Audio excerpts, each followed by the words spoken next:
કે આયુર્વેદનો ક્યારે આપણે ઉપયોગ ના કરાય ને એની જગ્યા પર એલોપેથિક દવાનો ઉપયોગ કરાય. આપણે આયુર્વેદમાં કોઈ એવી સિસ્ટમ અવેલેબલ હાલ સુધી છે નહીં કે આપણે ઇમરજન્સીમાં એની સારવાર કરીએ કે બરાબર. વજન ઘટાડવું છે, એવું કોઈ તેલ દવાવાળું આયુર્વેદિક તેલ કે જેનાથી ખરતા વાળ અટકાવી શકીએ આપણે, એવું કોઈ તેલ ખરું? તો આ તેલનો ઉપયોગ હું ખુદ છેલ્લા 7-8 વર્ષથી કરું છું અને મારા ઘરે પણ બધા મારા વાઈફ છે, છોકરાઓ બધા આ જ તેલનો ઉપયોગ કરે છે. મોસ્ટ કોમન પ્રોબ્લેમ, ખાધા પછી પેટ ફૂલી જાય છે, ગેસ થાય છે, એનો આયુર્વેદ પ્રમાણે શું ઉપચાર છે?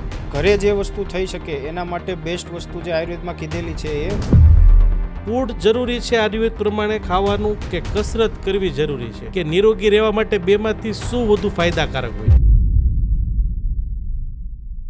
હેલો મિત્રો, વોઇસ ઓફ યોર્સના પ્લેટફોર્મ પર હું આપનું હાર્દિક સ્વાગત કરું છું અને આજ આ પોડકાસ્ટમાં આપણી સાથે જોડાયેલા છે મેડિકલ ફર્ટિલિટીના ડૉક્ટર રજનીકાંત પટેલ કે જે આયુર્વેદિક પદ્ધતિથી લોકોનો ઈલાજ કરે છે.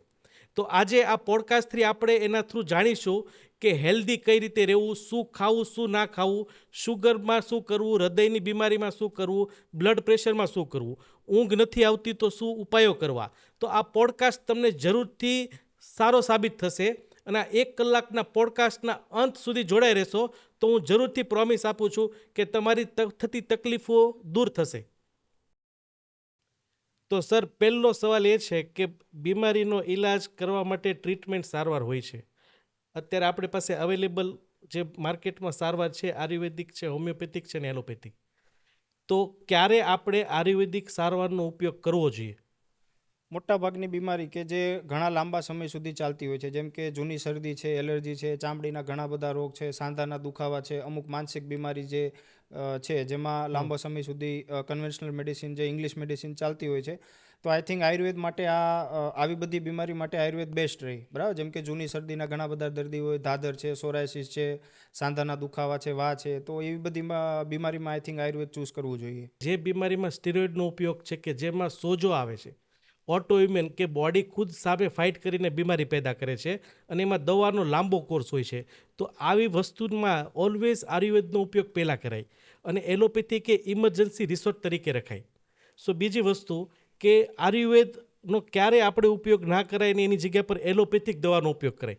ખૂબ જ સરસ ક્વેશ્ચન. હવે મોસ્ટલી ઇમરજન્સી કન્ડિશન જે હોય છે, ફોર એક્ઝામ્પલ હાર્ટ એટેક છે, for example road traffic accident છે, તો એ સમયે આપણે આયુર્વેદમાં કોઈ એવી સિસ્ટમ અવેલેબલ હાલ સુધી છે નહીં કે આપણે ઇમરજન્સીમાં એની સારવાર કરીએ કે બરાબર. બાકી મોટાભાગની બીમારીમાં આયુર્વેદથી સારવાર થઈ શકે, પણ એ અગર ક્રોનિક સ્ટેજમાં હોય તો, અથવા તો એક્યુટ ઇમરજન્સી નથી તો આઈ થિંક કોઈ એવી બીમારી નથી કે જેમાં આયુર્વેદ સારવાર ના થઈ શકે. પણ સ્ટેજ વાઇઝ આપણે જો જોવા જઈએ તો ઇમરજન્સી અથવા તો એક્યુટ કન્ડિશન બહુ જ્યારે હોય ત્યારે આઈ થિંક આપણે એલોપેથિક સારવાર લેવાની, અને એકવાર પેશન્ટની કન્ડિશન સ્ટેબલ થાય પછી they can shift on to the Ayurveda. સરસ વસ્તુ છે કે ઇમરજન્સી જ્યારે એલોપેથિક સાયન્સ બન્યું ને ત્યારે હજારો લોકોની ડેથ થઈ, સેક્રિફાઈસ થયા, એના ઉપર ઓપરેશન થયા, ટ્રાયલ્સ થયા, દવાઓ કેમિકલ બેઝમાં આપવામાં આવી. આજે એલોપેથિક દવા છે ને એવિડન્સ બેઝ છે. આજે અમુક ગ્રુપના લોકોને દવા આપી અને એની સાઇડ ઇફેક્ટ કે ઇફેક્ટ નોટ કરીને એ લોકો દવા લોન્ચ કરતા હોઈએ. તો આ ઓલવેઝ એક ગુડ ઓપ્શન છે. બટ ઇમરજન્સી કન્ડિશન કે જ્યારે તમને ઇમિડિયેટલી કોઈ તકલીફ થઈ છે તો ત્યારે ઓલવેઝ યુઝ એલોપેથિક. બટ અગર ઇમરજન્સી નથી, જેમ કે શરદી ઉધરસ છે, તાવ આવે છે, માથું દુખે છે, સ્કિન એલર્જી છે, તો એમાં ઓલવેઝ આપ આયુર્વેદનો ઉપયોગ કરો અને એ તમારો ઝડથી એનો ઉપયોગ એ ઝડથી એ બીમારીનું સોલ્યુશન કરશે. તો હવે બીજો સવાલ એ છે કે અત્યારે એલોપેથિક દવામાં મેડિકલ સ્ટોર બહુ બધા ખુલી ગયા છે. આજે દરેક દર્દી જાય અને કહે છે માથું દુખે, શરદી ઉધરસ, તાવ આવે છે તો દવા આપી દે છે. તો એવી રીતે શું આપણે બી કોઈ દર્દીને એવી સલાહ આપી દેવાય કે તમે આયુર્વેદિક દવાખાને જઈ અને જાતે દવા લઈને પી શકો? બિલકુલ નહીં. કારણ કે એવું નથી કે આ દેશી દવા છે એટલે નુકસાન નહીં કરે, બરાબર. ઘણી બધી આયુર્વેદિકની અંદર દવા શેડ્યુલ E ક્લાસમાં આવતી હોય છે. એની સાઇડ ઇફેક્ટ ક્યારેક થતી હોય છે જો પેશન્ટ ડોઝ બાર દવા લે છે અથવા તો બિનજરૂરી લાંબા સમય માટે લે છે. તો મારો પ્રેફરન્સ એ જ રહેશે કે કોઈપણને આયુર્વેદિક દવા જો ચાલુ કરવી હોય તો ક્વોલિફાઈડ આયુર્વેદિક ડૉક્ટરને જ કન્સલ્ટ કરે, અને એકવાર એમની દવા ચાલુ હોય તો સેમ મેડિસિન એ મેડિકલથી પરચેજ કરી શકે છે, બરાબર. પણ હું એ વસ્તુના વિરોધમાં છું કે કોઈ પણ મેડિસિન આયુર્વેદિક ડાયરેક્ટ આપણે મેડિકલ પરથી લઈ શકીએ. ઓકે, તો સરનું કહેવું એવું છે કે આયુર્વેદિક દવા સેફ છે, બટ અમુક રોંગ ડોઝમાં તમે લો છો તો એની સાઇડ ઇફેક્ટ પણ થાય. તો પ્લીઝ એવા મેડિકલ સ્ટોરમાં જાઓ કે જ્યાં અવેલેબલ આયુર્વેદ ડૉક્ટર હોય તો એને કન્સલ્ટ કરીને એ જ સ્ટોર પરથી દવા લઈ લો. હવે સૌથી હાઈએસ્ટ આસ્કિંગ ક્વેશ્ચન, વજન ઘટાડવું છે, જી આયુર્વેદમાં વજન ઘટાડવા મારા મંતવ્ય પ્રમાણે એવું છે કે તમારી જઠરગ્નિ વધે, મેટાબોલિક રેટ વધે તો ચરબી ઓટોમેટિક ઘટે. જમા તો એવો કયો ઉપાય કે એવી કઈ રેમેડી છે કે એનાથી ગેરંટેડ વેઇટ લોસ થાય ઇઝી અને શોર્ટમાં? હવે બે વસ્તુના ઉદાહરણ તમને હું આપીશ. એક તો છે મગ હા. અને બીજું છે જવ. હા. બરાબર, તો આ બંને ખોરાક આયુર્વેદના એવા છે કે જેને એકદમ હળવામાં હળવા કીધેલા છે. હળવા ઇન ધ સેન્સ જઠરાગ્નિની સાપેક્ષે, કે તમે કદાચ એ કેટલું પણ ખાઈ લેશો તો પણ એને પચાવવા માટે શરીરને એટલું બધું બળ કરવું પડશે નહીં, એટલે હળવા છે. એટલે તમે ફોર એક્ઝામ્પલ એ વધારે ખાશો તો શરીરને પૂરતી કેલરી પણ મળશે અને એક્સ્ટ્રા ફેટ એક્યુમ્યુલેશન બોડીમાં નહીં થાય. અને ત્રીજું આપણે એડ કરી શકીએ મધ, કારણ કે મધ જે છે એ ચરબીને કાપનાર આયુર્વેદમાં કીધેલું છે. જે વધેલો કફ દોષ જે હોય એ મધનું સેવન કરવાથી કફ દોષ બેલેન્સમાં આવે છે. અને ઓબેસિટી જે આપણે અત્યારે કહીએ એને આયુર્વેદમાં સ્થૂલ્યતા તરીકે ઓળખવામાં આવે છે. મધ છે, જવ છે, આ બધી વસ્તુ આયુર્વેદમાં એવી કીધેલી છે કે જે કફનો પ્રકોપ શરીરમાં જે થયેલો હોય જેના કારણે મેદસ્વીતા આપણે જોઈએ છે, ઓબેસિટી, એ ઓછું કરવામાં મદદ કરે છે. તો સાહેબનું એવું છે કે કફ વધે તો ઓબેસિટી વધે. તો ઓબેસિટીને કોઈને ઇઝીલી રીડ ઓફ કરવી છે કે વજન ઘટાડવો છે તો અનાજથી દૂર રહો, કઠોળથી એડપ્ટ કરો, કે જેને લંઘન કહેવાય. આખો દિવસ તમે બાફેલા ફણગાવેલા કઠોળ ખાધા રાખો અને સવારે ગરમ પાણીમાં 1 ચમચી મધ નાખી અને પીવું જોઈએ. Yes. અને પેટને સાફ રાખવું જોઈએ. Yes. ઓકે, હવે એક ઇઝી સવાલ. આજે આયુર્વેદ હું જાણું છું તો 3 પ્રકૃતિના માણસો જન્મે છે, વાત, પિત્ત અને કફ. એ વિદોષ થાય કે એ પ્રકૃતિ વધી જાય તો બીમારી થાય. Yes. તો કોઈ એવું ઇઝી સોલ્યુશન કે ત્રણેય પ્રકૃતિને બેલેન્સમાં ઇઝીલી આપણે ઘરે રાખી શકીએ એવો કોઈ નુસ્ખો ખરો? હા, ઇમ્પોર્ટન્ટ સવાલ, કારણ કે અત્યારે પ્રકૃતિ બાબતે ઘણા લોકો ચિંતિત છે કે આપણી પ્રકૃતિ કઈ છે, વાત છે, પિત્ત છે કે કફ છે, અને કોઈ પણ સ્પેસિફિક છે તો એને કઈ રીતે આપણે સંતુલનમાં રાખવું જોઈએ. તો આયુર્વેદમાં ચરક સંહિતામાં એક સારો એવો શ્લોક આપેલો છે, નિત્ય સેવની દ્રવ્ય. તો એમાં લખેલું છે કે કઈ કઈ વસ્તુ આપણે રેગ્યુલર આજીવન ખાઈ શકીએ. તો એમાં મધ છે, જવ છે, સિંધવ મીઠું છે, ગાયનું દૂધ છે, ગાયનું ઘી છે. તો આપણી જે રેગ્યુલર ડિશ જે છે એમાં આ બધી વસ્તુ કમ્પલસરી હોવી જોઈએ. જો આ સમતુલન આહાર કહેવાય આયુર્વેદ પ્રમાણે. જેમ મોડર્નમાં આપણે એઝ અ કમ્પ્લીટ ડિશ જેમ કહેવાય, એમ આયુર્વેદ પ્રમાણે કમ્પ્લીટ ડિશ એટલે એમાં જવ હોવા જોઈએ, એમાં ગાયનું ઘી હોવું જોઈએ, એમાં ગાયનું દૂધ હોવું જોઈએ, સિંધવ મીઠાથી એ ખોરાક બનેલો હોવો જોઈએ, લાલ ચોખા આપણે ખાવા જોઈએ. તો આ સંતુલિત ખોરાક કહેવાય આયુર્વેદ પ્રમાણે. જો આવા ખોરાકનું સેવન કરવામાં આવે તો જે કંઈ આપણી પ્રકૃતિ છે એ હંમેશા સમ રહે છે અને આપણે બીમારીથી બચી શકીએ છીએ. તો આનો મતલબ એવો છે કે આપણા જે 20 વર્ષ પહેલાંની પેઢી, આપણા જે બાપ દાદા હતા એ એકદમ નિરોગી અને હેલ્ધી લાઈફ જીવતા હતા. તો એનો મતલબ એવો છે કે તમારે ત્રણેય પ્રકૃતિને બેલેન્સમાં રાખવું છે તો ઘરે બનાવેલું ઘરનું ફૂડ ખાવું જોઈએ, બહારનું પેકેટ પ્રોસેસ ફૂડથી દૂર રહેવું જોઈએ. સાચી. ઓકે, હવે વાળ ખરે છે.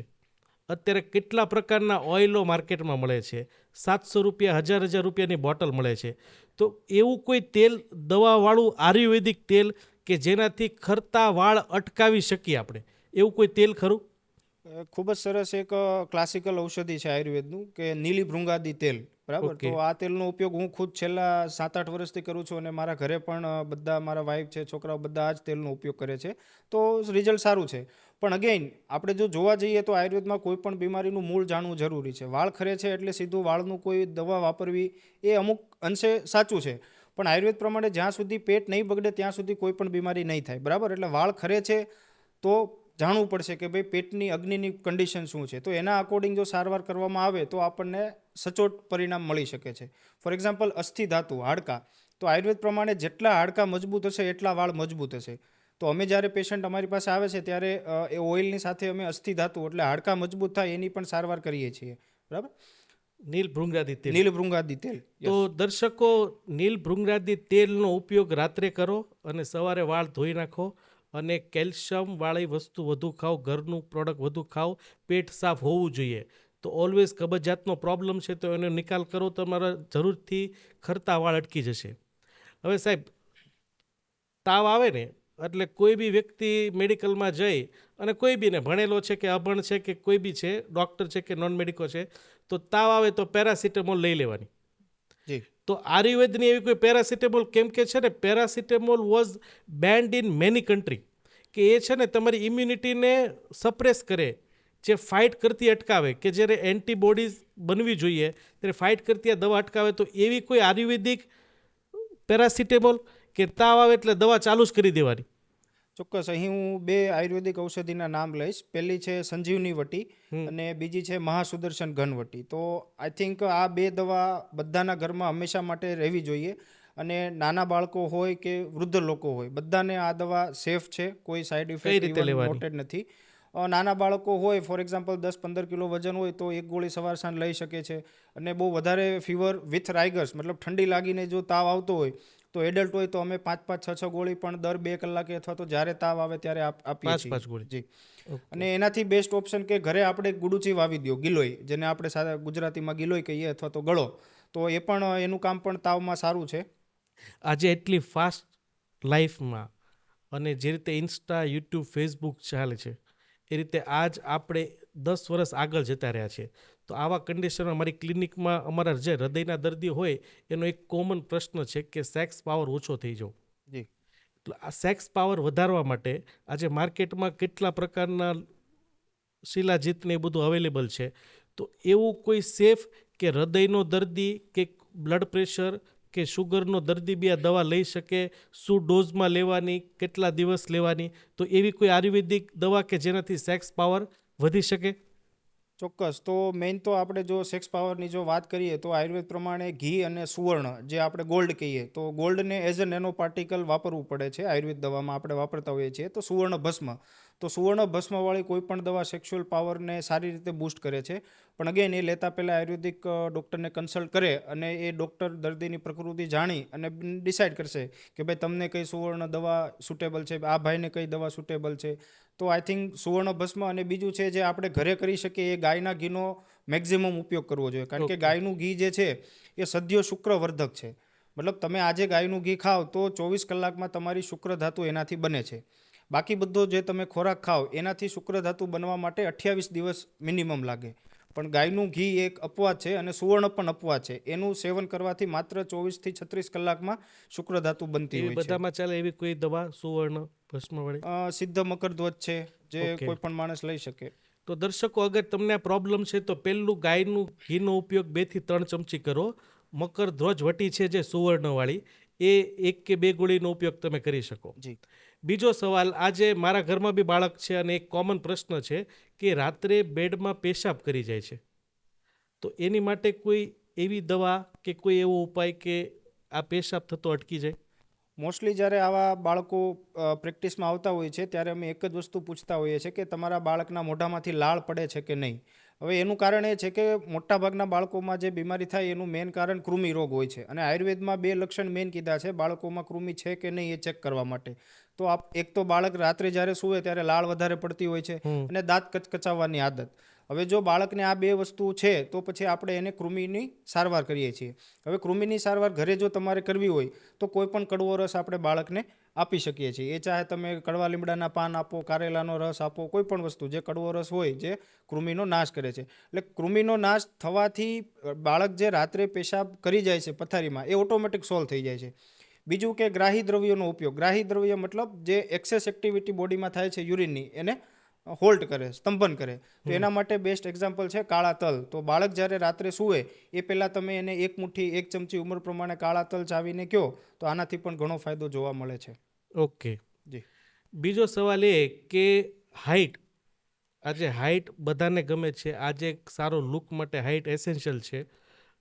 18 વર્ષ સુધી હાડકાનો ગ્રોથ થતો હોય, એનો જે આગળનો ઇમ્પ્લાન્ટ હોય ત્યાં કેલ્સિફિકેશનનો ભાગ વધતો હોય, તો આયુર્વેદમાં એવી કોઈ દવા છે કે જેનાથી બાળકોમાં 18 વર્ષથી નાનું બાળક છે, હા એમાં પુલઅપ, સ્વિમિંગ પુલ એ બેસ્ટ એક્સરસાઇઝ છે જી. કે સ્વિમિંગ તો એ જરૂરી જ છે, પણ એવી કોઈ દવા કે હાઇટ વધારવા માટે ઉપયોગી થઈ શકે? હવે હાઇટ વધારવા માટે આમ તો માર્કેટમાં ઘણું બધું આપણે જોતા હોઈએ છીએ પણ ફેક્ટ એ છે કે કોઈ બીમારી અથવા કોઈ કારણોસર બાળકની એકચ્યુઅલ હાઇટ થઈ નથી તો જ એ વધવાની છે. બાકી એ તો મતલબ માતા પિતાના જીનમાંથી આવેલી વસ્તુ છે, બરાબર. છતાં આમાં એક બાલ ચતુર્ભદ્ર ચૂર્ણ કરીને એક આયુર્વેદમાં આવે છે, એ અમે આપતા હોઈએ કઈ છીએ. રીતે લેવાનું? બાલ ચતુર્ભદ્ર ચૂર્ણ 2 થી 3 ગ્રામ આપણે સવારે અને સાંજે મધ સાથે મોસ્ટલી અમે નાના બાળકોને આપતા હોઈએ છીએ, 10 વર્ષની નીચે અથવા 7-8 વર્ષની આજુબાજુ જો હોય તો, બરાબર. અને એનાથી ઉપર હોય તો પછી આપણે એડલ્ટને જે 10 વર્ષ ઉપર, એટલે આયુર્વેદમાં અમે એડલ્ટ જ ગણીએ, એ જ ડોઝ આપણે આપતા હોઈએ છીએ. એમાં બૃહ્મણી દ્રવ્ય, બૃહ્મણ મતલબ જે શરીરને પોષણ આપે, વધારે પડતું ફૂલાવે, ઇન ધ સેન્સ સાદી ભાષામાં, બરાબર. તો એમાં અડદ આવી ગયા તમારા, પનીર આવી ગયું ઘરે બનાવેલું, બરાબર, ગાયનું ઘી આવી ગયું. એ બધું આપવાથી શરીરની સાથે સાથ ધાતુનું વર્ધન થાય છે અને ફાઇનલી બાળકની ઊંચાઈ વધશે. તો જો તમારા માતા પિતાની બી હાઇટ ઓછી છે તો ચાન્સ ઓછા છે, પણ તો બી તમે સરે જે કીધું એ રીતે દવાનો ઉપયોગ કરી શકો અને પુલઅપ્સ કરો અને સ્વિમિંગ કરો, એ જરૂરથી તમને વધારશે. હવે આજની ફાસ્ટ લાઈફમાં લોકો 9-10 વાગ્યાથી લઈ અને 1 વાગ્યા સુધી ફોનનો ઉપયોગ કરે, રાત્રે લેટ સુવાનું થાય, સવારે અર્લી ઉઠે, લોકોની આંખ સુકાઈ જાય, ડ્રાય આઈસ, આંખમાંથી પાણી પડવું, આંખમાં બળતરા થવી. તો એવું કોઈ ઓઇન્ટમેન્ટ કે એવી કોઈ ડ્રોપ્સ આયુર્વેદિક કે આપણે રાત્રે નાખી શકીએ કે જેનાથી ડ્રાય આઈસ, આંખોમાં બળતરા ઓછી થાય, તો એનું નામ જણાવો અને કઈ રીતે લેવું એ જણાવો.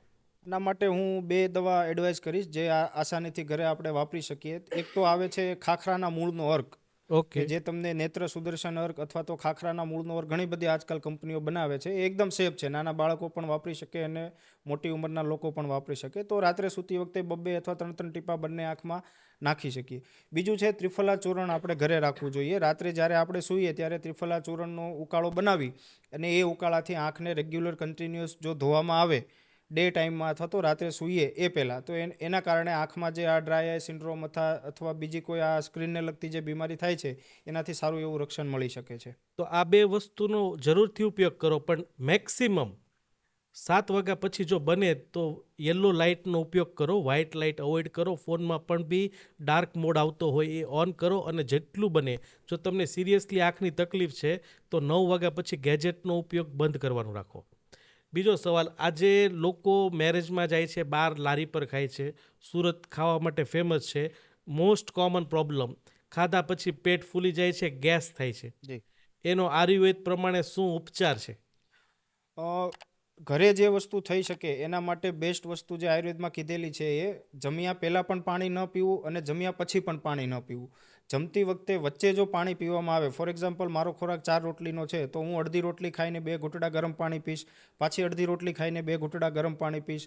જો આ રીતની આદત જો કેળવવામાં આવે તો આઈ થિંક જમ્યા પછીની જે તકલીફ છે કે પેટ ભારે ભારે થઈ જવું, આળસ લાગવી, ઓડકાર આવવા, તો આ બધી સમસ્યાથી છુટકારો મળી શકે છે. સિમ્પલ છે, જમતી વખતે વચ્ચે ગરમ પાણી પીવું, જમ્યા પહેલાં પણ નહીં અને જમ્યા પછી પણ નહીં. લોકો આજે આયુર્વેદ ભારતનું સૌથી જૂનું વેદ છે કે જેણે ભગવાન ધન્વંતરીએ લખેલું હતું.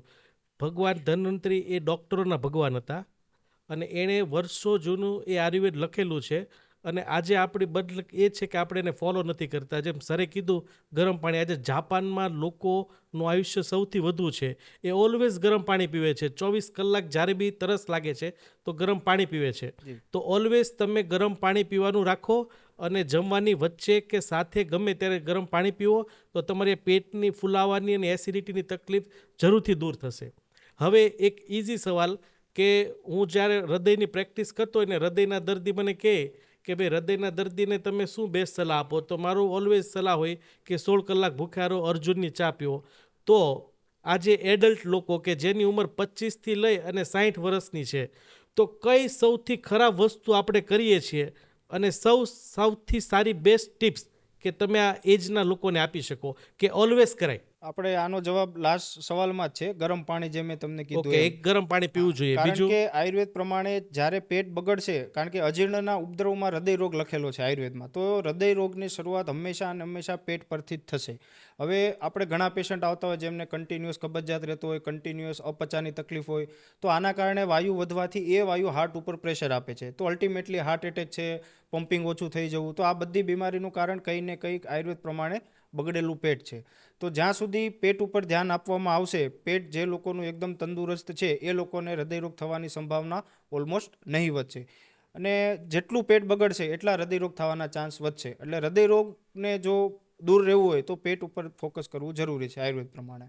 તો સરનું કહેવું એવું છે કે ગટ્સ ડિઝીઝ કે જે મેટાબોલિક સિન્ડ્રોમ કહેવાય, blood pressure, blood sugar, heart disease, તો આવા દર્દી કે જે હૃદયની તકલીફ છે તો ઓલવેઝ પેટ સાફ રાખો.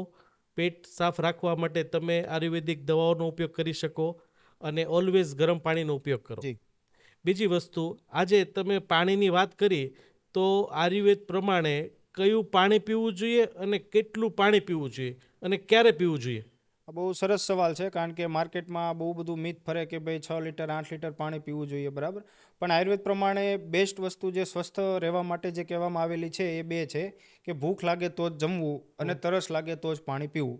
હવે તરસ લાગે તો પાણી પીવું એમાં એક બે કન્ડિશન આપણે અપવાદમાં ગણીશું કે જે લોકોને ફ્રિકવન્ટ કિડનીના સ્ટોન પથરી થતી હોય છે અથવા તો ઊનવાની તકલીફ વારે વારે થતી હોય છે, તો એ લોકો તરસ વગર પણ પાણી પી શકે છે. પણ જે લોકોને આ તકલીફ નથી એ લોકોને તરસ લાગે એટલું જ પાણી પીવું જોઈએ. હવે કેવું પાણી પીવું જોઈએ? હા. તો આયુર્વેદ પ્રમાણે હંમેશા અડધા અંશે પાણી પીવું જોઈએ, મતલબ અડધું બળેલું પાણી. ઓકે. કારણ કે આયુર્વેદ પ્રમાણે ગરમ કર્યા વગરનું પાણી જો પીવામાં આવે તો એ શરીરમાં ક્લેદ વધારે છે, અને ક્લેદ વધવાથી આજકાલના બધા નોન કમ્યુનિકેબલ ડિસીઝ જે છે, ડાયાબિટીસ છે, હાઇપરટેન્શન છે, એ બધા શરીરમાં ક્લેદ વધવાને કારણે થાય છે. અને ક્લેદ જો શરીરમાં આપણે વધવા દેવો નથી તો ગરમ કરેલું પાણી જ પીવું જોઈએ. તો સરના કહેવા પ્રમાણે જે વર્ષો જૂની આપણી પદ્ધતિ એ કહે છે કે ગરમ એટલે તમે પાણી 1 લીટર છે તો 500 ml થઈ જાય ત્યાં સુધી ગરમ કરો અને એ જ પાણી આખો દિવસ પીવો. અને જ્યારે હોઠ સુકાય છે અને જરૂરત છે તો જ પાણી પીવો. હા, કિડનીવાળા દર્દી પાણી એક્સ્ટ્રા પી શકે છે. જી. બીજો સવાલ કે ફૂડ જરૂરી છે આયુર્વેદ પ્રમાણે ખાવાનું કે કસરત કરવી જરૂરી છે? કે નિરોગી રહેવા માટે બેમાંથી શું વધુ ફાયદાકારક હોય? વધુ ફાયદાકારક તો ખોરાક જ છે, બરાબર. કસરતની આઈ થિંક સ્પેશિયલી વાત કરવી જરૂરી છે. હવે કસરત આયુર્વેદમાં એવું કહેવામાં આવેલું છે કે અર્ધ વ્યાયામ શક્તિ પ્રમાણે કસરત કરવી જોઈએ. આપણે જોઈએ છે જીમમાં લોકો કલાક 2 કલાક વર્કઆઉટ કરે છે, પણ આઈ થિંક આધુનિક શાસ્ત્ર પ્રમાણે આ કદાચ સાચું હોઈ શકે, પણ બિંગ આયુર્વેદિક ડૉક્ટર આયુર્વેદ પ્રમાણે આ તદ્દન ખોટી વસ્તુ છે. અર્ધ વ્યાયામ શક્તિ મતલબ આપણી અડધી શક્તિ જ્યાં સુધી વપરાય ત્યાં સુધી જ આપણે કસરત કરવી જોઈએ. તો કઈ રીતે નક્કી કરવું? તો કે ભાઈ કસરત કરતી વખતે કપાળ ઉપર પરસેવો આવે અને બગલમાં પરસેવો આવે અને શ્વાસ લેવામાં આપણને તકલીફ પડે, ઇન ધ સેન્સ મોઢામાંથી શ્વાસ છૂટે, ત્યારે આપણે ઊભું રહી જવું જોઈએ કસરત કરતી વખતે. આ એક મેઇન એનું પેલું છે. બીજું કે અજીર્ણ મતલબ ઇન્ડાઇજેશન જ્યારે હોય ત્યારે કસરત કરાય નહીં. ચોખ્ખું આયુર્વેદમાં ના પાડે છે, કારણ કે આવું કરવાથી દોષ કોષ્ઠમાંથી શાખામાં જાય. એટલે સાદી ભાષામાં જો આપણે કહીએ તો જે બીમારી પેટમાં છે એ ફેલાઈને દૂરના અંગ સુધી જાય, જો આપણું પેટ બગડેલું છે અને કસરત કરીએ છીએ તો. ઓકે. એક્સ્ટ્રીમ કસરત સારી નથી અને જ્યારે પેટ ખરાબ હોય ત્યારે જરૂરથી કસરત અવોઇડ કરો. બટ કસરત કરતાં પહેલું છે ખાવામાં ધ્યાન રાખો. જી. ઓકે. હવે હેવી મેટલ ટોક્સિન્સ, જે માર્કેટમાં ટોક્સિન્સ છે, લેડ, આર્સેનિક, મર્ક્યુરી, કેડિયમ, કેલ્શિયમ, તો એના વિશે આયુર્વેદનું શું કનેક્શન? એકચ્યુઅલી આ મીથ છે. આયુર્વેદિક દવામાં મેટલ્સ, હેવી મેટલ્સ હોતી જ નથી, પહેલી વાત. હા. બીજું કે ઘણીવાર ન્યૂઝ આવેલા કે મેટલ હોય છે, મેટલ હોય છે, તો એ કંપનીનો મેન્યુફેક્ચરિંગ એરર છે. For Okay. એક્ઝામ્પલ અમે પારો વાપરીએ છીએ મર્ક્યુરી, તો મર્ક્યુરી એઝ અ કાચું મર્ક્યુરી આપણે આયુર્વેદિક દવામાં ક્યારેય વપરાતું નથી. મર્ક્યુરીને મેડિસિનલ ફોર્મ ઓફ મર્ક્યુરીમાં કન્વર્ટ કરવા માટે 60, 70, 80 દિવસની અમુક અલગ પ્રોસેસ હોય છે, એના થ્રુ એને ગુજરવું પડે છે. એટલે હેવી મેટલ ટોક્સિસિટી કોઈ પણ પેશન્ટમાં અથવા પકડાય છે તો એ પ્યોરલી અને પ્યોરલી મેન્યુફેક્ચરિંગ એરર છે, નહીં કે દવાનો વાંક છે. ઓકે. તો જેમ આયુર્વેદ આ લાસ્ટ 10 વર્ષથી વધી રહ્યું છે અને રિઝલ્ટ આપી રહ્યું છે, તો આ એક ક્વેક હતો કે જે અમુક ઓર્ગેનાઇઝેશનથી બહાર નીકળવામાં આવ્યો હતો કે આયુર્વેદિક દવા એટલે એમાં મેટલ નાખેલા હોય. પણ એ વસ્તુ નથી. આજે હાલમાં બી દરેક કંપનીઓ પાસે એના મેટલ ટોક્સિકોલોજીના રિપોર્ટ્સ બી હોય છે. જી. ઓકે. હવે બેઝિક વસ્તુ આયુર્વેદ એટલે એક ખાવાની પદ્ધતિ વિશે તમે શું કહેશો કે આયુર્વેદ પ્રમાણે જમતી વખતે શું ધ્યાન રખાય, શું કરવું જોઈએ, શું ના કરવું જોઈએ? બહુ ખૂબ જ અગત્યનો સવાલ, કારણ કે આપણે આજકાલ બહુ બીમારી બધી વધતી જાય છે, લોકો હેલ્થ કોન્શિયસ થયા છે છતાં બીમારી વધે છે.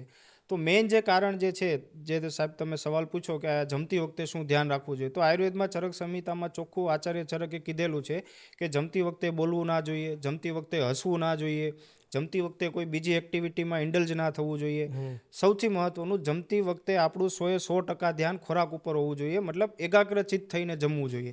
એ ખોરાક જ શરીરને પચે છે અને એ પચેલો ખોરાક જ શરીરનું પોષણ કરી શકે છે. તો સિમ્પલ કે જમતી વખતે બીજું કંઈ કરવું નહીં, ફક્ત અને ફક્ત જમવું, ના બોલવું, ના હસવું, કોઈ પણ એક્ટિવિટી કરવી જોઈએ નહીં. તો ઓલવેઝ પ્લીઝ યંગસ્ટરો કે જે ટીવી જોતા જોતા ખાય છે, ગેજેટનો ઉપયોગ કરતા ખાય છે, ઊભા ખાય છે, તો પ્લીઝ બેસીને ખાઓ, એન્જોય કરીને ખાઓ, એને ફૂલફિલ ઇટિંગ કહેવાય કે એ તમને જરૂરથી પાચન કરશે. અને આનું તમારે એક એક્ઝામ્પલ જોવું હોય ને તો કે જ્યારે આપણે બહુ ભૂખ્યા હોય ને અને કંઈ બી ખાવાનું મળી ગયું અને આપણી પાસે ગેઝેટ નથી ત્યારે એ દિવસે જોજો કે તમને અપચો નહીં થાય.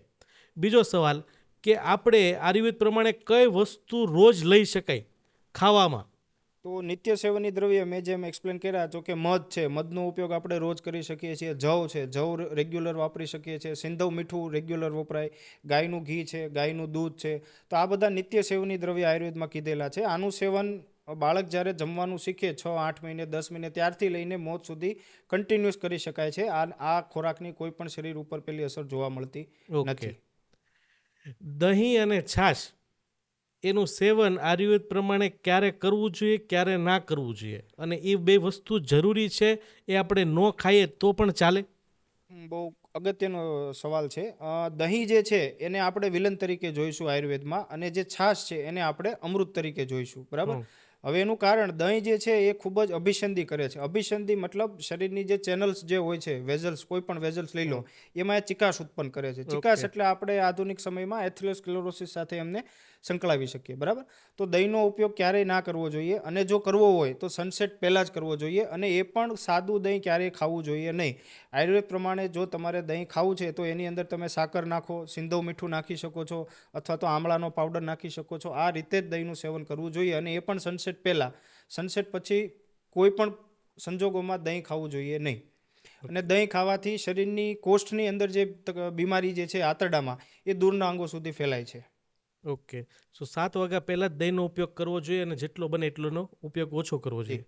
હવે એક છે ને લોજિકવાળો સવાલ છે કે મારા ગ્રુપમાં કે તમારા કોઈ બી ફ્રેન્ડ્સ ફેમિલીમાં લોકો હશે, કોઈ દુબળો પતલો માણસ હશે ને, 5-6 રોટલી ખાઈ જશે, કાજુ કતરી ખાઈ જશે, બહારનું ખાઈ જશે તો પણ પતલો છે, અને અમુક લોકો એવા છે કે ઓછું ખાય તો પણ જાડા છે. તો એ આયુર્વેદ પ્રમાણે કઈ રીતે આપણે સમજાવવું કે આ પતલા કેમ છે ને જાડા કેમ છે? એ એબ્સોલ્યુટલી નોર્મલ છે, પણ પબ્લિક એવું વિચારે છે કે આ કંઈક ખોટું છે. હવે એ એમની પ્રકૃતિને આધારે છે. હવે વાયુ પ્રકૃતિવાળો માણસ જો હશે તો એની અગ્નિ વિષમ હોય છે, તો એ કેટલું પણ ખાશે એને પચી જશે. બરાબર. ઓકે. કફ પ્રકૃતિવાળો માણસ છે એ ઓછું ખાશે તો પણ એનો બાંધો મજબૂત રહેશે. બરાબર. પણ આ જે અગ્નિ વિષમ હશે હા, એ હું માની ગયો કે ભાઈ જી. ચાલો એને પાચન કરી લેશે, પણ જો તમે રોજે 7 ચમચી ખાંડ ખાઓ તો એ ઓર્ગનને ડેમેજ ના કરે? ઇટ ડિપેન્ડ્સ ઓન ધ અગ્નિ. બધી વસ્તુ અગ્નિની સાપેક્ષે છે. જો તમારો અગ્નિ સારો નથી તો તમે 2 ચમચી પાણી પીશો એ પણ શરીરને ડેમેજ કરશે. અને જો તમારો અગ્નિ સારામાં સારો સ્ટ્રોંગ છે તો તમે 1 ચમચી માટી ખાશો તો પણ એ પચાવી લેશે. ઓકે. તો આ અગ્નિ સારો કરવા માટે? અગ્નિ સારો કરવા માટે બેસ્ટ વસ્તુ જે છે, આખા દિવસ ગરમ પાણીનું સેવન કરવું જોઈએ. હા, બીજું? અગેન બેસ્ટ આ જ છે. અને મેં જે કીધું એમ કે આપણે જ્યારે જમતા હોઈએ છીએ ત્યારે 6 રસ આપણી ડિશમાં હોવા જોઈએ. હવે આજકાલ જોવા મળે છે કે ભાઈ જેને ગળ્યું ભાવે છે એ ગળ્યું જ ખાય છે, ખાટું ભાવે એ ખાટું જ ખાય છે. પણ આયુર્વેદ પ્રમાણે 6 રસ યુક્ત ભોજન આપણે કરવું જોઈએ. અને આ જે આપણે ગરમ પાણી ગરમ હોય ત્યારે જ પીવું જોઈએ? ગરમ જ પીવું જોઈએ. ગરમ. યસ. ઓકે. તો હા, પ્રકૃતિ આયુર્વેદ એમ કહે છે કે જેની જઠરગ્નિ ઓછી છે એ ગમે તે ખાસે પાચન કરી લે, અને જે નથી તો પણ બહારની વસ્તુ ખરાબ કહેવાય. અગર જો પાચન નથી કરતી તો આવા વ્યક્તિને ઓર્ગન ઓબેસિટી થાય. તો ઓલવેઝ ગરમ પાણીનો ઉપયોગ કરો 24 કલાક જ્યારે બી જરૂર પડે ત્યારે, અને ઘરનું ખાઓ. વજન ઘટાડવા માટે કઈ વસ્તુ, કોઈને વજન ઘટાડવું છે તો કઈ વસ્તુ નો જ ખવાય?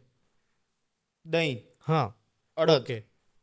ઘઉં, હા, આ 3 વસ્તુ જો છોડી દેવામાં આવે તો સારામાં સારું રિઝલ્ટ આપણને મળી શકે છે. કારણ કે 3 વસ્તુ બૃંહણ કરનારી છે અને શરીરમાં ક્લેદ વધારનારી છે. સો દહીં, ઘઉં અને અડદ એ આજથી જ તમારે જો વેઇટ લોસ કરવું છે, અને તમે કરો બી છો, પણ જો તમે ખાઓ છો અને વજન નથી ઘટતો તો પ્લીઝ તમારી પ્લેટમાંથી આ 3 વસ્તુ ઘટાડી નાખો.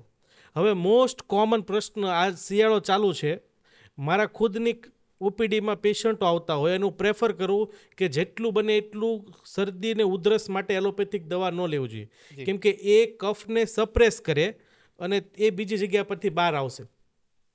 તો પહેલી વસ્તુ, સૂકી ઉધરસ આવતી હોય તો શું કરાય?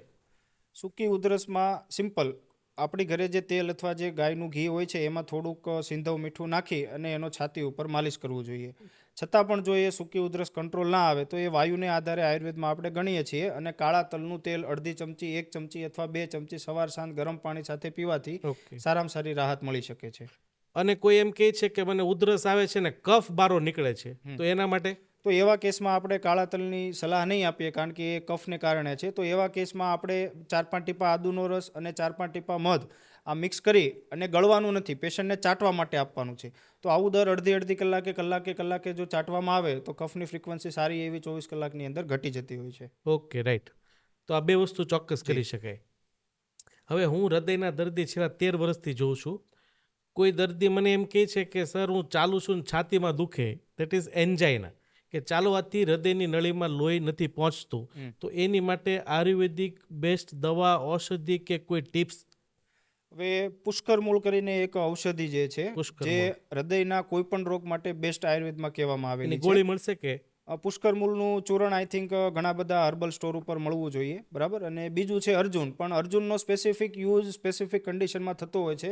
હાલાકી અર્જુન સૌથી વધારે ફેમસ હોય છે હાર્ટની જ્યારે વાત થાય ત્યારે, હા. પણ એકચ્યુઅલી જે બેસ્ટ વસ્તુ જે છે એ પુષ્કર મૂળ છે. એનો બરાબર? પાવડર હોય છે, પાવડર મળે કઈ છે. રીતે લેવાનો? એ આપણે 1 ચમચી સવાર સાંજ ગરમ પાણી સાથે લઈ શકીએ અથવા તો એનું પાણી બનાવીને આખો દિવસ એ જ પાણી આપણે પી શકીએ, બરાબર. પછી કૃષ્ણપર્ણી છે જેને આપણે ગુજરાતીમાં ઊભો હમેરવો કરીને ઓળખતા હોઈએ છીએ, સૌરાષ્ટ્રમાં ઘણી બધી જગ્યાએ થાય છે. તો કૃષ્ણપર્ણીથી સ્પેશિયલી ઇજેક્શન ફ્રેક્શન જે 10% 15% જે હોય છે એ અમે ખાલી કૃષ્ણપર્ણીના ઉકાળાથી ઘણા બધા પેશન્ટમાં 40-40, 45-45% સુધી લઈ ગયેલા છીએ. તો જો તમને બી હૃદયની તકલીફ છે, પૈસા નથી, ઓપરેશન સ્ટેન્ડ નથી કરાવવું, તો આયુર્વેદના સિદ્ધાંત પ્રમાણે પુષ્કર મૂળનો પાવડર મળશે. 1 લીટર પાણીમાં 2 થી 3 ચમચી રાખો, એને પલાળી રાખો 10 થી 12 કલાક અને આખો દિવસ એ જ પાણી પીવો. તો જરૂરથી શેર કરો કે જેને હૃદયની તકલીફ છે. બીજો પ્રશ્ન કે અમારે સેકન્ડ જે આપણે વાત કરી કે હૃદયનો પાવર ઓછો થઈ જવો, આ કોવિડ પછી હૃદયનો પાવર ઘટી જાય, એના કારણે દર્દીને શ્વાસ લેવામાં તકલીફ, સુવાયની, ફેફસામાં પાણી ભરાય. તો હૃદયના ઓછા પાવર માટે બેસ્ટ આયુર્વેદિક દવા કે સોલ્યુશન? એના માટે એક તો પેટ ઉપર ધ્યાન આપવું જોઈએ હા. પહેલું. બીજું જો દવાની આપણે વાત કરીએ તો અર્જુન છે, પુષ્કર મૂળ છે, કૃષ્ણપર્ણી છે, તો આ ત્રણેય હર્બ્સ સારામાં સારા ધી બેસ્ટ કહેવાય હૃદય માટે. પણ જો પમ્પિંગની જો સ્પેશિયલ આપણે વાત આવે તો હું એડવાઇસ કરીશ કે કૃષ્ણપર્ણી અને અર્જુનને ચૂર્ણ સાથે લેવું. 1-1 ચમચી બંને લઈ શકાય સવાર સાંજ. કઈ રીતે? 1 ચમચી અર્જુન ચૂર્ણ અને 1 ચમચી પુષ્કર મૂળ ચૂર્ણ ગરમ પાણી સાથે સવાર સાંજ લઈ શકાય. ઓકે. તો તમને બી લો પાવરનો પ્રોબ્લેમ છે તો આ જરૂરથી તમે ટ્રાય કરો અને અમને ફીડબેક આપો કે તમને કેવું રિઝલ્ટ મળ્યું. હવે અમુક જે એલોપેથ સાયન્સ છે કે વેસ્ટર્ન કલ્ચર છે એ લોકો શું કરે, સવારનો બ્રેકફાસ્ટ કાચા શાકભાજી અને ફ્રૂટ્સ કાપીને ખાઈ જવાના. કોઈ એમ કહે છે કે રો વિગન ડાયટ. આ મારા માટે બી 50-50 ક્વેશ્ચન છે. એટલે હું તમારા માધ્યમથી જાણવા મળું કે કાચા શાકભાજી અને ફ્રૂટ ખાવા જોઈએ કે નહીં આપણે? નહીં. બિલકુલ કાચો નહીં. ખોરાક જે છે એ જાનવર મતલબ પશુઓ માટે બનેલો છે. બરોબર. આપણા આંતરડા કાચું પચાવવા માટે સક્ષમ નથી એવું હા. આયુર્વેદનો રેફરન્સ છે. હા. ભલે મોડર્ન સાયન્સ કહેતું હોય કે કાચું ખાવાથી શું થાય, નો ડાઉટ. ના, એનો પણ આપણે preference છે કે આયુર્વેદનું આપણે fruits જો ખાવાથી. ગણીએ તો આપણે ફ્રૂટ્સ એક જ એવી વસ્તુ છે જે આપણે વગર રાંધેલું ખાવું જોઈએ. બાકી ફ્રૂટ સિવાયનું કોઈ પણ શાકભાજી છે, કોઈ પણ વસ્તુ છે એને કાચું ક્યારેય ખાવું જોઈએ નહીં. જો કાચું કન્ટિન્યુઅસ સલાડ છે આવી વસ્તુ ખાવામાં આવે તો શરીરમાં વાયુ દોષ જે છે એનો પ્રકોપ થાય છે, બરાબર. અને આયુર્વેદમાં સારામાં સારો ખોરાક કેવો હોય તો એનું જો વર્ણન આપણે વાંચીએ તો એમાં લખેલું છે કે સારામાં સારો ખોરાક એ હોય કે જેને ઘીથી અથવા તેલથી વઘારેલો છે.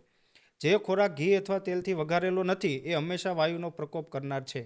તો તમે પણ કન્ટિન્યુ કાચું ખાવ છો તો પ્લીઝ 1 મહિના માટે એક ટ્રાય કરો કે 1 ચમચી ઘી અથવા 1 ચમચી તેલથી જે બી ફ્રૂટ્સ કે શાકભાજી કે કઠોળ ખાવા છે તો એને સ્ટીમ કરી કાં શેકીને ખાઓ અને જુઓ શું ફરક છે અને અમને કોમેન્ટમાં શેર કરો. જી.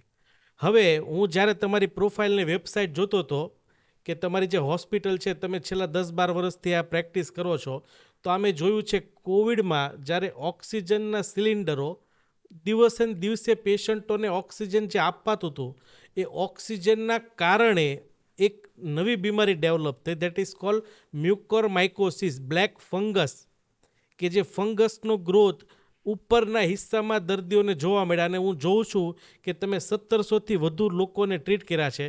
તો મ્યુકર માઇકોસિસ વિશે તમારું શું અનુભવ છે?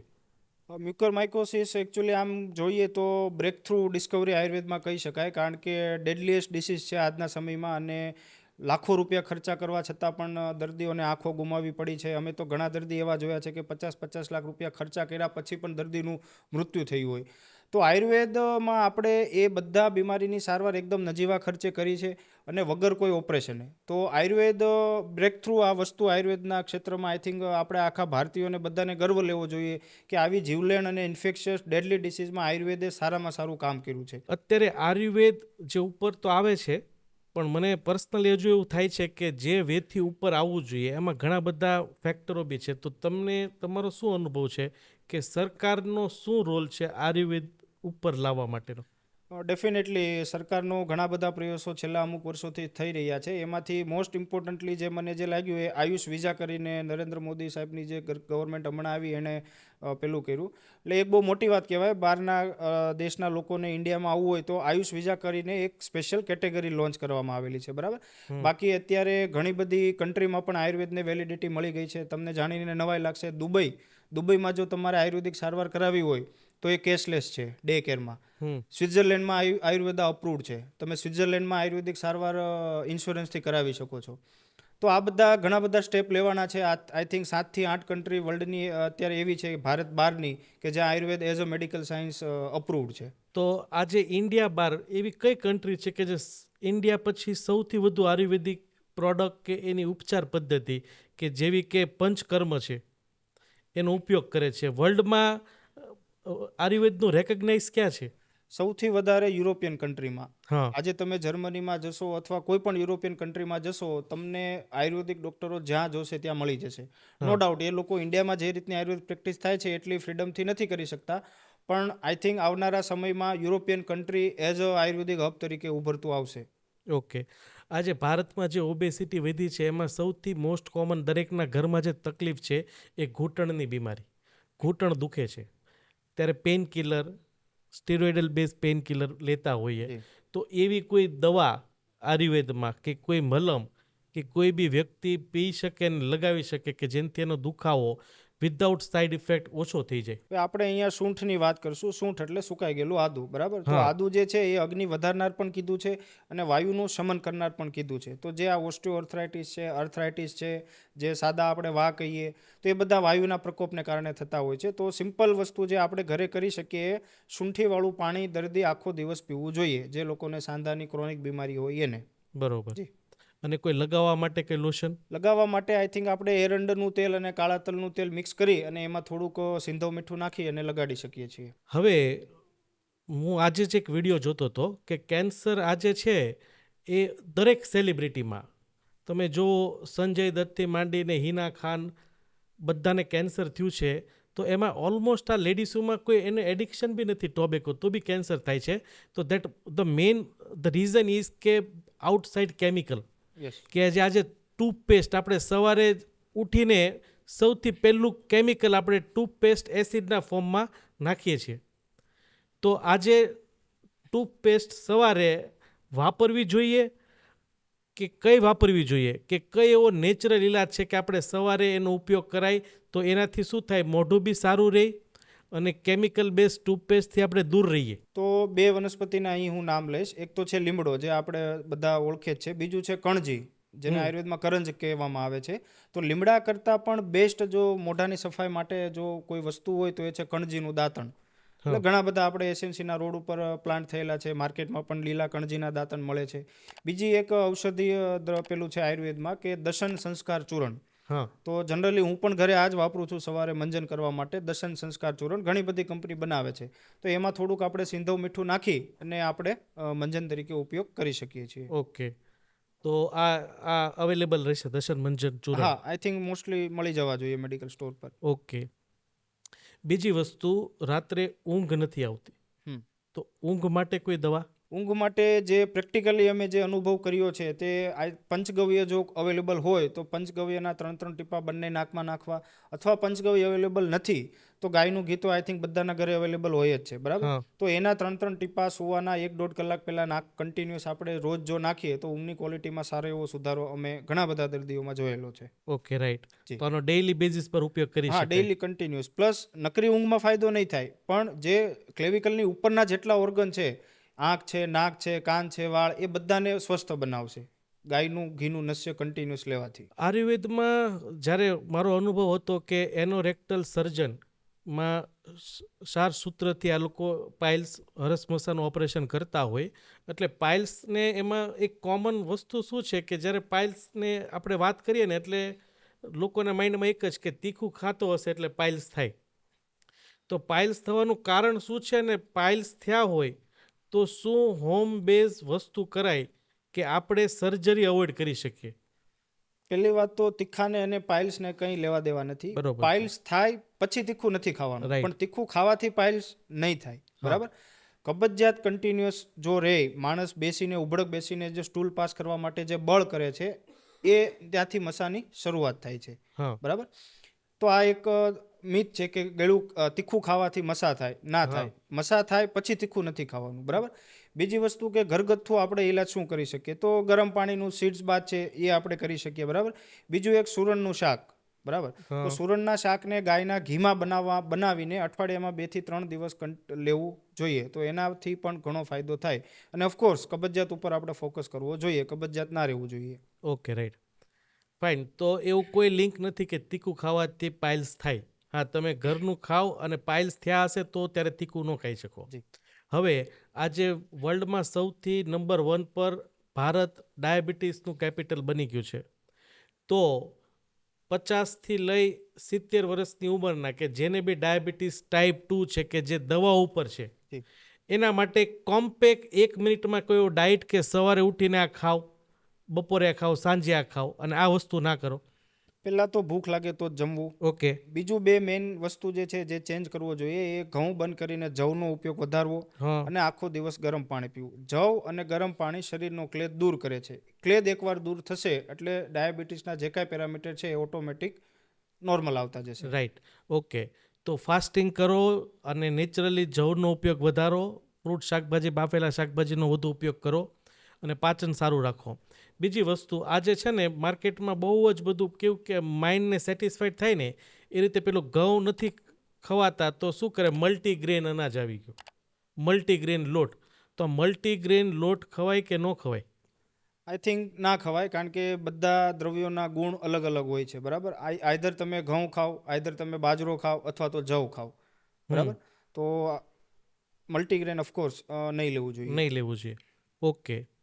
તો આજે આપણે જોયું કે જે આપણી વર્ષો જૂની સંસ્કૃતિ, આપણે જે હિન્દુ છીએ, આપણા જે ભગવાન છે, આપણા ગુરુઓ છે, એમ આપણું વિજ્ઞાન બી હતું. અને એ વિજ્ઞાનનું નામ હતું આયુર્વેદ. આયુ એટલે લાઈફ અને વેદ એટલે સાયન્સ, કે શરીરને સારી રીતે રાખવા માટેનું સાયન્સ. આપણે વર્ષો જૂની પ્રકૃતિ સાથે જોડાયેલા છીએ. તો પ્લીઝ આપણે આ વિડીયોના માધ્યમથી હરેક ઘરમાં એક મેસેજ પાસ ઓન કરીએ કે જ્યાં સુધી જરૂર ના પડે ત્યાં સુધી એલોપેથિક દવાનો ઉપયોગ ના કરવો જોઈએ. હા, જ્યારે લાઈફ થ્રેટનિંગ તકલીફ છે, જ્યારે ઇમરજન્સી છે, ત્યારે ઓલવેઝ એલોપેથિક દવાનો ઉપયોગ કરો. But in most of cases ક્યારે બી કંઈ તકલીફ છે તો આજે સુરતમાં કે ઇન્ડિયામાં ઓલ ઓવરમાં એટલા સારા આયુર્વેદ ડૉક્ટરો છે કે જે ગુડ પ્રેક્ટિસ કરે છે, સારા રિઝલ્ટ આપે છે. તો પ્લીઝ એડપ્ટ કરો આયુર્વેદિક પ્રણાલી. અને મારે સરકારને બી વિનંતી છે કે આ પદ્ધતિ જો દુબઈમાં ઇન્સ્યોરન્સમાં કવરઅપ છે તો આપણે બી આ પદ્ધતિને ઓપીડી બેઝ પર ઇન્સ્યોરન્સમાં કવરઅપ કરવી જોઈએ. અને જો આવું ચાલુ થાય તો ડેફિનેટલી 2 થી 5 વર્ષમાં ભારતની શકલ અલગ હશે. તો આ ચેનલથી આપણે આજે જે સવાલોના જવાબ ડિસ્કસ કર્યા, તો હું આશા રાખું છું કે પ્લીઝ આમાંથી તમે 2 થી 5% પણ કરો છો તો હું પ્રોમિસ આપું છું કે તમે સાઈડ ઇફેક્ટવાળી એલોપેથિક દવાથી દૂર રહી શકો છો. તો ખૂબ ખૂબ આભાર ડૉક્ટર રજનીકાંત કે તમે ટાઈમ કાઢો. અને ઇન ફ્યુચર બી આપણે આવા વિડીયો લાવશું કે જેનાથી લોકોનું કમ્ફર્ટ જળવાઈ રહે, લોકોને ખર્ચો ઓછો થાય અને ઘરે બેસીને એ હેલ્ધી રહી શકે અને એની સારવાર કરી શકે. સો ખૂબ ખૂબ આભાર.